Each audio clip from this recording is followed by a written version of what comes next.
Hey everybody, this is Louise. If you're fairly new to what I do, I just want to tell you that this is a channel about self-help and self-discovery. Um, I talk about things that I have been through to see if they maybe help other people out there. I also do a rune for the topic, and I do a general spread for the collective of people out here. Today, I want to talk about something that has been really hitting home with about self love for myself, and that I kind of talk about is how I, in a sense, look at things now. Is that I used to be a person who had to have everything outside of me tried to fill me up on the inside, and to have relationships like that with people. And what that means to me is that I used to really like that pink fluffy cloud phase where, when you're with somebody, they're new and it fills you up with all this happy giddiness and stuff like that. And and then after a while that kind of fades out.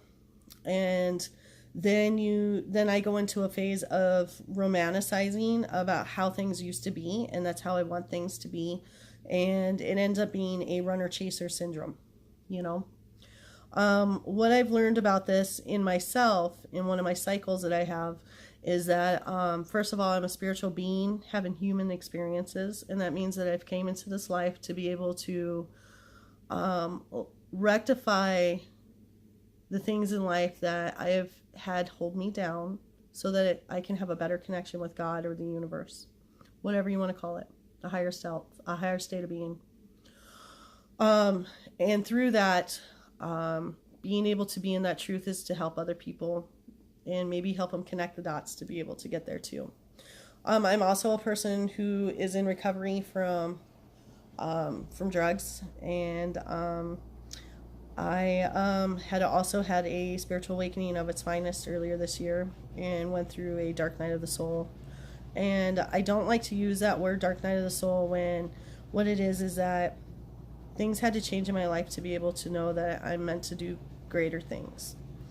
And in order to be a great leader, you have to be able to demonstrate through your life how to teach other people. And that means that I have to walk my truth, live my truth, and be in my truth at all times. And that's not an easy thing to do, is when you have nothing left in your life that you have to look at yourself. And that's where you have to start changing, so that you don't have those same things repeat your whole life, and then look back and have a lot of regrets. One thing I want to talk about that I hear a lot on channels and stuff like that is about these, like coming into divine union with our twin flame. I want to express what that means for me in a perception. One, I know that my twin flame, because of the experience I had when I was in my awakening, um, is probably not a physical being here. Um, I feel like my twin flame will not be a physical being. I can see him in other people, but it is not of like that's the one. And I keep thinking, oh, that's going to be the one. When really, what it all comes down to is that I have to meld both my femininity side, my woman side, with my masculine side.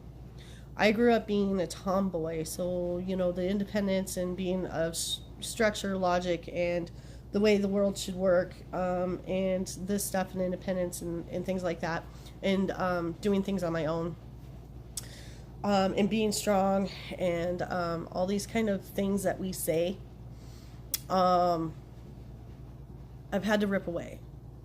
And I've also had to learn to become more of my feminine side, which is that it's okay to cry. It doesn't matter if it doesn't matter anymore about gender or anything like that. It's just about the fact that when you have traumatic events happen in your life, you have to understand how to meld those. So also what I want to say about that is, if I have major issues still that I have to deal with and get down to that real core issue so that I can have that ultimate self-love, why would I be looking for somebody else to fill that? And if you're looking out there outside yourself to find the one, and you haven't done the real work on the inside, you're never going to find the right person. You may find it just for now. You might find somebody that you have a soul contract with or a karma contract that you have to learn your lessons with, and I've had those. But when I actually get to a point that I'm done learning these lessons with these people, like the guy I was married to and that were divorced, he gave me the greatest gift ever. And at first I wanted to look at it as devastation. And the greatest gift that he could ever have given me was the freedom to learn who I am and how to be who I need to be so that I don't settle for anything anymore. Now, does that mean that that doesn't come up again and again and again? No, it does. It comes up. I've, recently learned that in different kinds of relationships. If I do not set a standard and a bar for myself and stick to the fact that I love myself enough to get out of a situation because I have a choice, I don't have to stay in this. I can choose to walk away because it's the right thing for me to do so I don't get stuck. It's the best gift that I could ever give myself. Does it mean it's easy? No, it's not easy. But I can tell you one thing. If I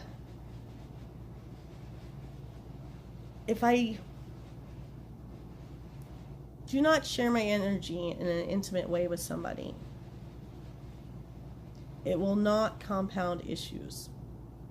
And I never give myself the chance to learn to love people because I think that love sometimes is from my, girl down there. And I go about things all the wrong way, and it causes messes in my life. And, I'm really tired of having messes in my life, so I'm really trying to get on track with knowing that it's okay being me from my heart, and that's who I am.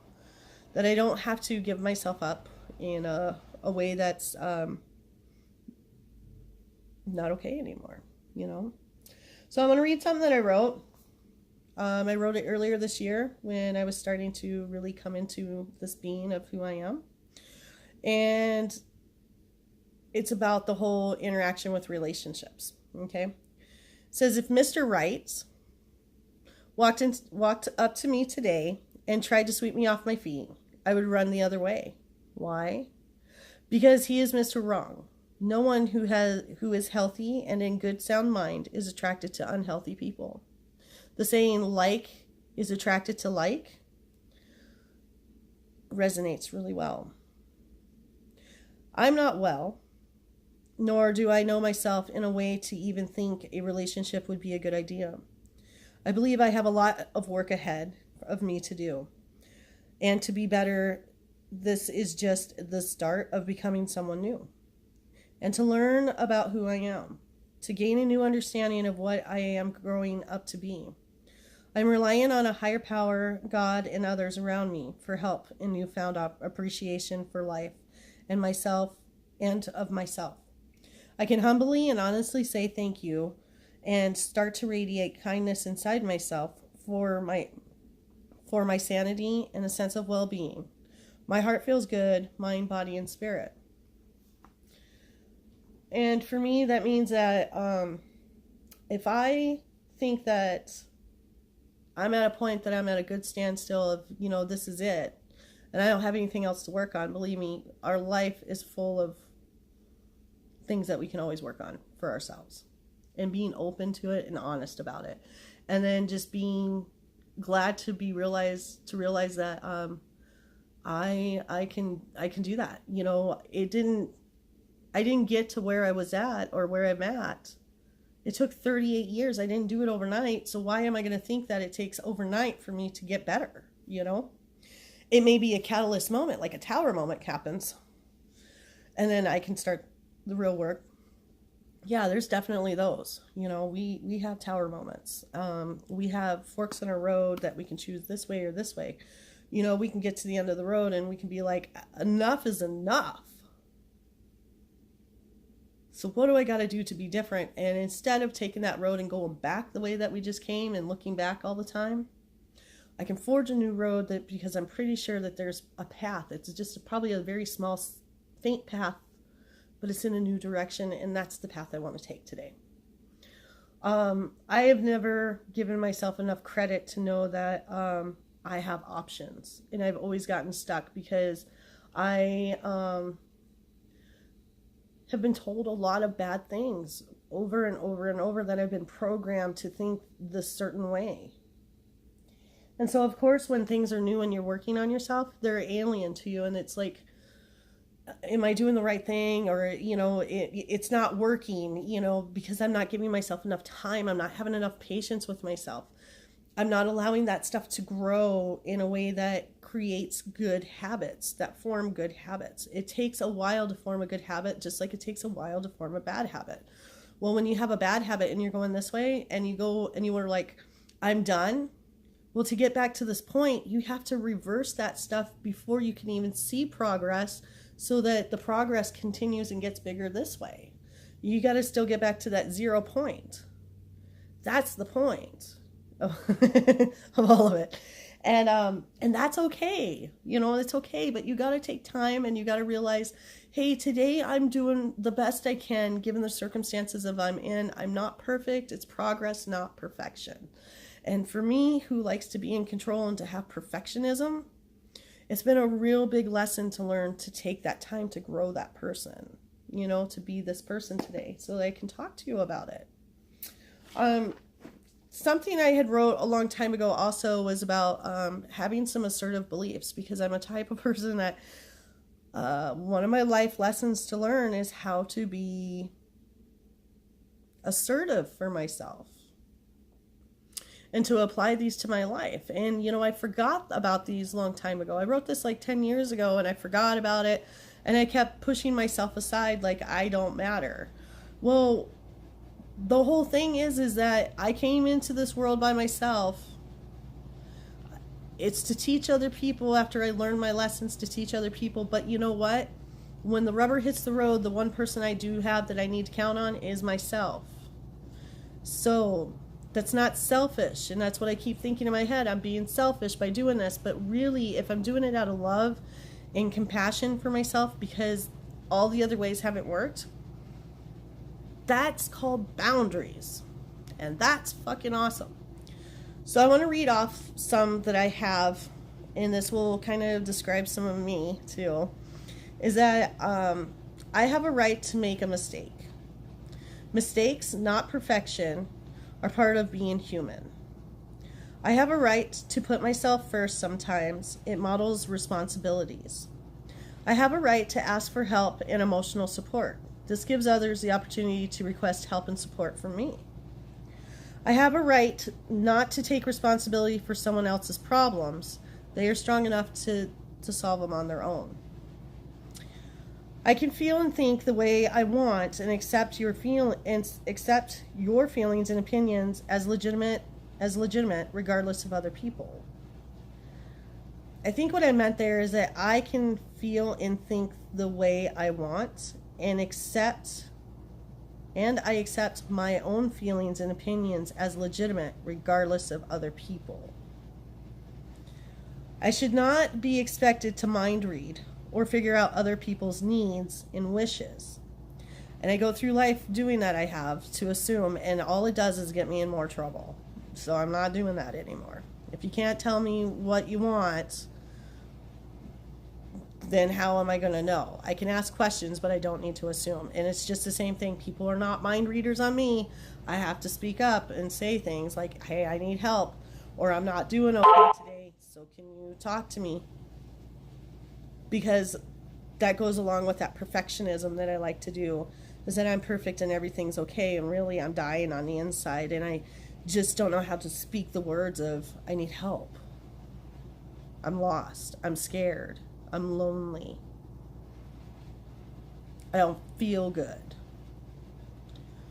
I have a right to say no. And that's a big one because I've always been a yes person. And I got to where I said too many yeses and I spread myself way too thin and there was no more of me for me, you know? So it's okay to say no. You can say no. It's okay. It's a choice. You get a choice. You have a choice to say yes or you have a choice to say no. I want to be able to say no when I don't think things are going right for me instead of getting pushed still in that position to take that, because I'll reap the repercussions of it and the consequences. So today I know I can say no. I have a right to change my mind. That's a big one too. I have a right to receive recognition for my work and my achievements.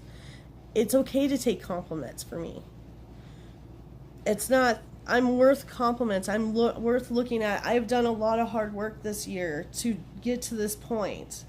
And that's a good thing. I don't have to justify and defend myself to others. It's a big one because when I feel like I need my side heard because somebody else is being louder about it and they're being wrong, I always want to speak up when I realize I don't have to justify that anymore. I don't have to defend myself because all it does is it just creates problems. It's going to work itself out. All I got to do is stay focused on me and I can, I don't have to scream louder than them. I just don't anymore. I know the truth. They know the truth, but sometimes the truth is about the perception that the person has. But I know that I have feelings and my feelings are valid. And I have a right to hear feedback from people and give feedback to people, and I can filter out that which is no value to me. I don't have to take things so fucking personal. I can tell you what, being a person who goes around chasing my tail all the time and thinking if I do this and I do that, or they did that just to get back at me, when really, all in all, if I was just looking at myself and figuring myself out and fixing myself, I wouldn't be so worried about what Tom, Joe, and Jerry are doing over here, and I wouldn't take it so personal anymore. If somebody directly personally attacks me, does that mean that I have to respond in the same way that they did? No, I don't. And a lot of times when I'm focused on working on me and getting better in me, I elevate up. And a lot of times, I don't even care about that shit. The only time I start caring about that shit is when I get stuck and lost in the sauce. That's it. And I don't want to be miserable. I don't want that shit taking up space in my head when I got my heart to fill up first, And so the last thing I want to say about the whole Mr. Right, soulmates, twin flames kind of thing. When's the right one going to come for me? When's the right one going to come for me? If I'm asking that question about when's the right one coming for me, then I know that I haven't done enough work. Because when I feel good about being with me and myself, I'm not thinking about having somebody else. Really, I'm not. I'm having a divine connection with my higher being and with the man upstairs, the woman upstairs, God, goddess, whatever you want to call it. I'm having a connection with that, and I can just be myself, and I can feel good with me that I don't feel like I need to be in this relationship. So here's something I had picked up a long time ago, and it's Soulmates by a guy named Thomas More who wrote this.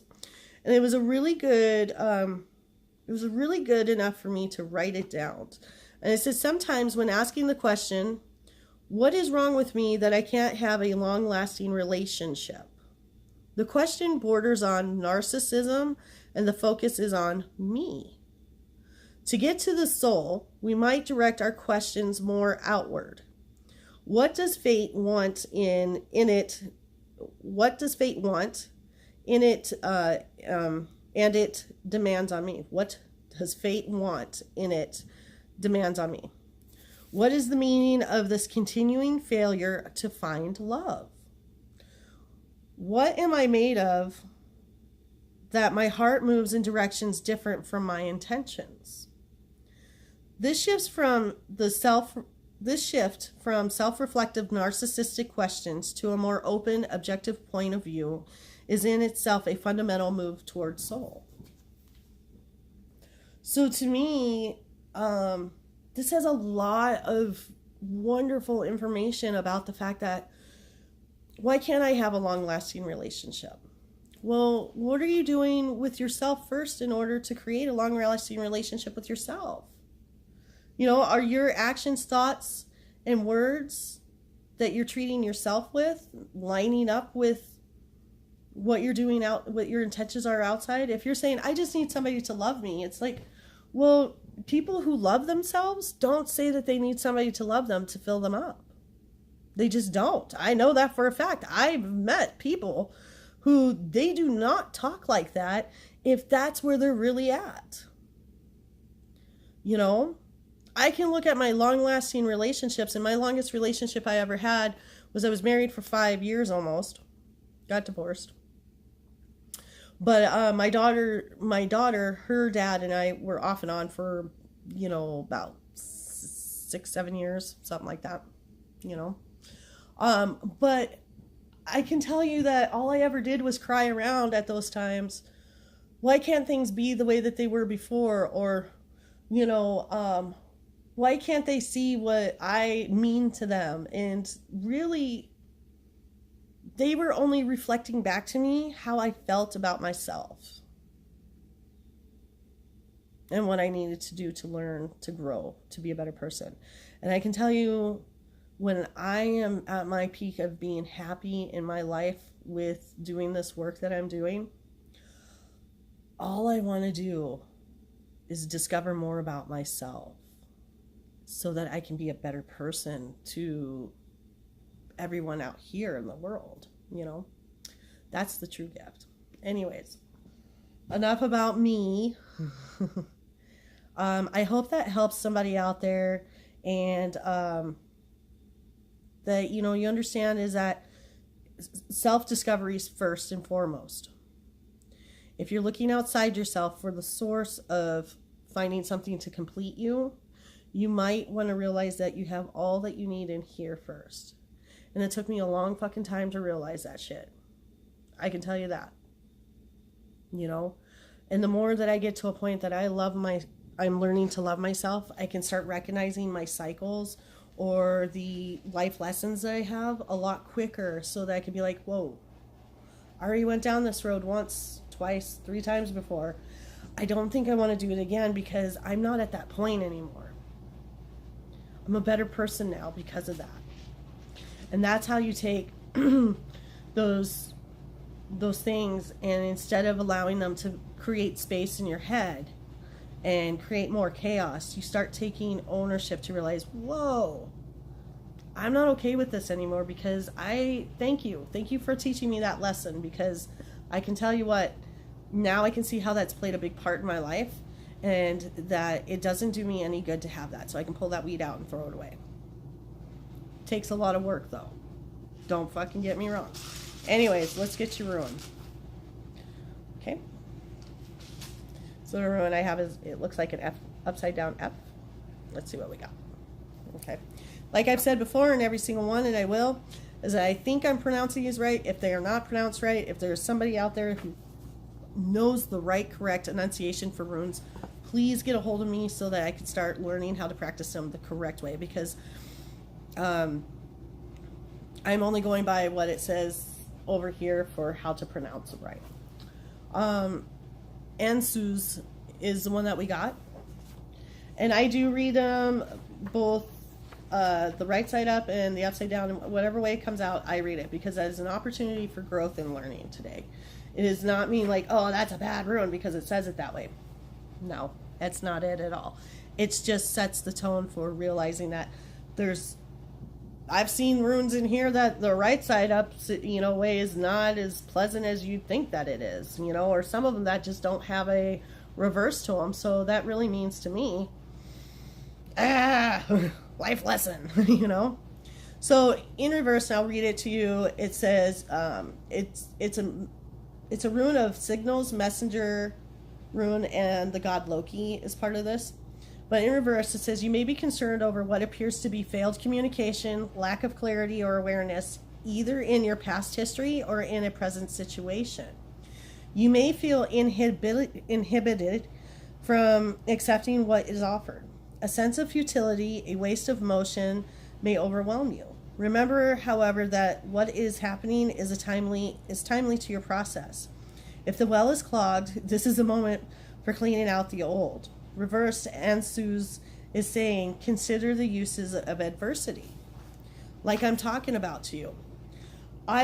When I feel like a bad situation happened to me, I can sit there and feel like I'm the victim and stay in this victim mentality, or I can realize this is a situation that I can learn from. I can be a better person from it. I can release it and say thank you. When you can start releasing stuff and you can start saying thank you for it, I can tell you what changes your perception on it, because I can tell you I only grow when I have hard lessons to learn, and that's because I'm a hard-headed person. You know, when it comes to certain things, I'm a hard-headed person. I can be pretty blind to things too, and that's not okay anymore. But I can say thank you. Like I said, I ended up dying. I killed myself earlier this year. You know? And there was only one person that was a real victim in that whole situation, and that was my 4-year-old son. Out of all that tragedy that happened. And I ended up with a divorce. I went to treatment. I ended up with a divorce. I can't blame the man that I was with for any of it. You know, in a sense, we all had our parts to play, and I can look at it from a higher perspective now. And I'm okay with that, because had not everything been severed the way it was, I wouldn't be able to learn who I am today and feel free with that. And it is the best fucking gift that man ever gave me. And I thank him for it. And someday he may watch this video and see that. I don't wish any ill will on that man at all. I know that we all had our parts. Nobody's innocent. But there's one person who was innocent and a victim in that, and that's our 4-year-old son. And that was because he stuck in between two parents who got divorced and that are angry. They used to be angry. I used to be angry about it all. But then I'm like, why am I so angry when I get to go do the things that I have always wanted to do? And one of them is learn how to ultimately love myself. And that is so awesome. Anyways, we'll do the cards. Like I always do, the Serenity Prayer on them so that we can gain insight. So let's have a moment. God, grant me your serenity to accept the things I cannot change, the courage to change the things I can, and the wisdom to know the difference. Amen. I ask that you help me be a vessel for you to allow whatever message to come through to help the people in their greatest time of need right now. Thank you. All right. So, what is the best message we can get today? And then we'll close this out. I thank everybody here. Go ahead and like and subscribe, or dislike it and subscribe. I don't care. But do subscribe to my channel. There may be something that comes through in a divine timing just perfect for you that I am talking about. And all I want to do is just help people. And the only way I can do that is by giving my experience, strength, and hope to the situation about what's going on. Some people that have been inspiration to me that are on YouTube that I have watched and do watch is Tyler's Tarot. Rich Lopp, L-O-P-P. He does tarot cards, and so does Tyler's Tarot, of course. There's a lady that goes by Soul Source on her channel, and then there is a lady who does Archangel and Tarot also. These people have amazing things to say. I mean, they're so spiritually in tuned, and you know, they give me inspiration to be able to do this too. And someday I'd like to be as popular as everybody, be pretty successful with this. And I just thank everybody for coming on here and listening to me today. I hope there was something that you gained from it. Otherwise, I'm going to start the reading, and the timestamp for that is probably going to be 30 minutes at the mark. Okay? Thank you, everybody. So let's see what everybody's got today for their reading. Okay. So what's crowning your reading today is going to be the Eight of Cups. And that's about, and like I say, anytime I ever do these cards, I'm going to read them the way that I interpret them and what I see. Because there's no wrong way or right way. It's a tool. Okay. Today I have the Eight of Cups crowning us. Right below that, we're going to have the Knight of Pentacles. Then we're going to have the King of Wands. And then the Six of Swords. Okay. So when I'm looking at the Eight of Pentacles, if we're talking, or the Eight of Cups, and we're talking about these situations, about things, it's like, look at all the emotional stuff that we're leaving behind by walking forward. And, you know, yeah, we have some emotional baggage that we have to drop before we can continue on with our journey. And you can't carry all that baggage with you. You have to release it. And, you know, this guy is looking forward in his life and on a new journey. So somebody else is probably going on this journey too. There's a mole on the ground, and I don't know if that's significant to anybody, but, you know, I'm going to express that's there. And this person's traveling to new adventures. You know, he's not looking back anymore. You know, that's the thing. The thing that comes to mind is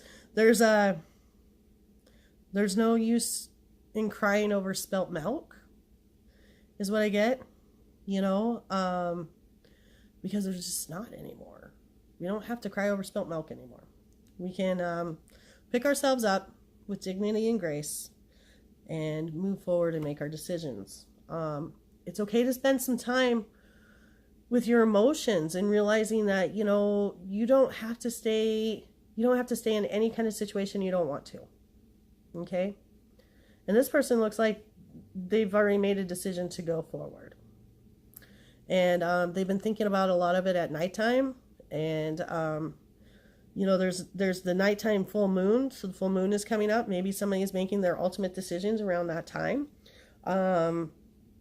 You know, which is fine, because this full moon is supposed to be, it's the last full moon of the year, which means it gives you an opportunity to get the rest of everything out so that you can make your hopes, wishes, and dreams come true. And that is so awesome. What an awesome gift, right? Hey, new year coming in. So anyways, we got the Knight of Pentacles. And the Knight of Pentacles, we have the Knight. And the Knight of Pentacles is so crazy. So the way this plays in my card deck, and I'm going to hold them this way for you so that you can see, is that the Knight of Pentacles is sitting there guarding his treasure, but yet he's looking over at the King, or the Knight of Wands. The Knight of Wands is always something about action and going forward fast. And if you notice, the Knight is following the girl in the water on the boat who's got all her thoughts. So somebody's chasing somebody. Somebody's not giving it any more thought, and they're sailing away because they can't get away from this person on land, so they took a boat to get the fuck away. Woo! Yeah, buddy. Yeah, buddy. And this guy looks like he's like sulking and kind of scouring, like, I don't like it, kind of thing. But you know what? I can tell you the other thing that I see in this one. Oh my God. I don't know if you guys know anything about beetles, but beetles are pretty awesome spiritual thing, or scarabs, like in the Egyptian thing. They're about spirituality. It's like, you know, for me, it's like realizing that,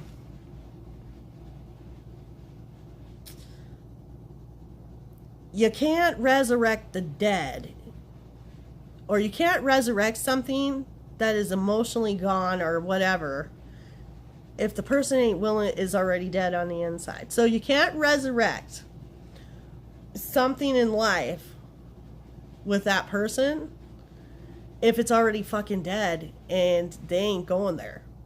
So why keep bringing it up? Why do you keep, you know, trying to make this happen with this guy? Because he looks like a stingy kid who wants to fight everybody for his heart.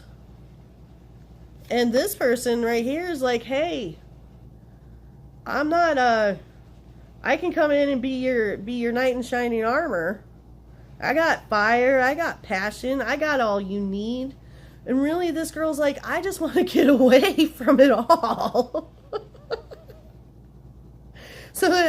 But you can't get stuck in your thoughts and keep trying to run from yourself either. You're going to eventually have to, listen to whatever message is there and know that you're going to have to put down these swords or whatever it is that you're carrying with you that you're not supposed to be carrying with you, And it looks like there's a toad. Ugh. So for me, when I talk about toads, I want you to know right now that toads to me is someone who is not speaking what they really need to, and it gets stuck in their stomach. It gets stuck in the gut, and that's what a toad is. A toad is stuck in your gut. So when you have all them physical problems and ailments that have to do with your stomach issues, but they can't figure out why you have it, I'm telling you what that is. That's a spiritual toad that's in your shit. And that's because you're not speaking your truth, you're not being honest with yourself, you're not being honest with other people, and you're not being real. And this person coming through is saying, hey, it's okay, I'm going to help you. Maybe they want to help you. I don't know yet. But it looks like, definitely when I think of Knight of Wands, I think of him moving forward. So there's fast communication, there's fast something happening in your life. But I can tell you, this toad comes out at nighttime to make you sick. And I can tell you that. And it all has to do with the thoughts and not speaking. And just, like with the people-pleasing behaviors that I had, or that I wouldn't talk about my boundaries, or I wouldn't stand up for myself. Now, there's a difference. You can stand up for yourself in a bad way, you can stand up for yourself in a good way. It's all about tact and grace. You don't have to be rude about telling somebody that, I just don't think you're the right one for me. You could just be like, I appreciate the offer, but I'm really need to go this way. And have your thoughts and your actions line up. You can't just keep running and escaping, because this toad is still with you, and spiritually that toad will make you sick. Make it sick. And this could be also with this mole. It could be there's a mole on the ground. Somebody's playing your emotions and then hiding. Or somebody's emotions, you're either playing your emotions or somebody else is playing your emotions. I don't know. But I can tell you one thing. When I do these cards, I am not doing them for you to cross-watch and try to gain information on somebody else. So please do not use this channel for that. This is about self-work and self-help that you want to do for yourself. I just want to make sure I state that clear. And if this doesn't resonate with you today, it may tomorrow, it may be 4 months from now. And that's okay. That's okay. Not every day is about relying on somebody else to tell you something about yourself. You have everything around you. You know the truth. You be the truth yourself, and then you'll understand it, And then you can look back on this and be like, oh, that really did apply. But I was trying to watch for somebody else. I was trying to watch for Felicia, and Felicia's like, bye, Felicia. I ain't doing that with you. I don't know why that came out. Anyways, let me clarify. I'm going to clarify all 3 of these cards with 2 more cards. So let's clarify those. Okay. Yeah. So here's the World card. Okay. And the World card is sitting on top of both the Knights. And then I have the 8 of Pentacles. So if somebody out there, so the page would be number 11. So the Knights are probably 12. So 12 and 12. So that this month is probably, it's probably this month. So maybe on December 12th, you're going to hear a message that's going to help you, release you so that you can go somewhere and make this decision. Maybe something like that's coming in. The World card to me is telling me that this is divinely been orchestrated to a fine T in your life at this moment, at this time, to help you to make a decision. And to do things. And the World to me is also, like she totally looks like the champion. Like, when I think of the World, right now what I'm getting out of it is it reminds me of like the gladiator athletes from back in the day when the Olympics, and how you got the gold medal. You had to go through a lot of challenges to get to this decision where you're making this emotional decision to do, put down all this stuff to move forward. You're going to do the work. You're going to get some information. And Eight of Pentacles is all about learning your craft. You know, it's about learning your craft and taking the time to do that so that you can stack your bread. So you can, you know, you got to stack your cheese. You got your cheddar. Because there's a mouse on here, so stacking your cheddar. But I would also advise, the fact is that there's a spider web in here. And to me, it's like, don't get caught up with focusing on one shiny, glimmery thing that sets you off track so that you can't keep moving forward for yourself. And a spider web will always catch you up. And I can tell you what about a spider web. Spiders to me are about two things. One, either stealing information from you, or two, to bring you information. And usually it's about somebody else trying to get information from you to entrap you later with that shit. And you better take these fucking swords right here that you have in your boat, and you better cut them down, spider webs, so that you don't get stuck in that. And you do you, and you learn how to do you the best you can today. And that's the most important gift that you have. I want to close this reading out with one last card so that you know about your life. So somebody's dealing with the devil.